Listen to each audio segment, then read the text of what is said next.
നമസ്കാരം. പൊതുയിടങ്ങളിൽ മാലിന്യം വലിച്ചെറിയുന്നവർക്കെതിരെ ഇനി മുതൽ കടുത്ത നടപടി.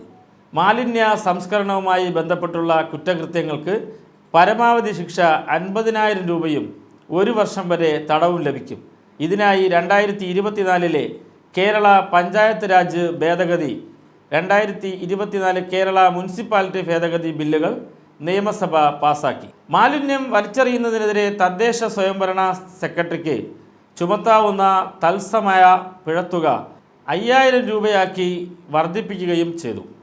പിഴയടച്ചില്ലെങ്കിൽ പൊതുനികുതി കുടിശ്ശികയായി കണക്കാക്കും. മാലിന്യം വേർതിരിച്ച് നിക്ഷേപിക്കാത്തവർക്കെതിരെ സെക്രട്ടറിക്ക് 1,000 രൂപ മുതൽ 10,000 രൂപ വരെ പിഴ ചുമത്താവുന്നതാണ്. കടകളിൽ നിന്നോ വാണിജ്യ സ്ഥാപനങ്ങളിൽ നിന്നുള്ളതോ ആയ മാലിന്യം വലിച്ചെറിയുകയോ കത്തിക്കുകയോ ചെയ്താൽ 5,000 രൂപ വരെ പിഴ ഈടാക്കും. റോഡ്, പൊതുസ്ഥലം, ജലാശയം, അഴുക്കുചാലുകൾ എന്നിവിടങ്ങളിലേക്ക് മലിനജലം ഒഴുക്കിയാലും 50,000 രൂപ വരെ പിഴ ഒടുക്കേണ്ടി വരും.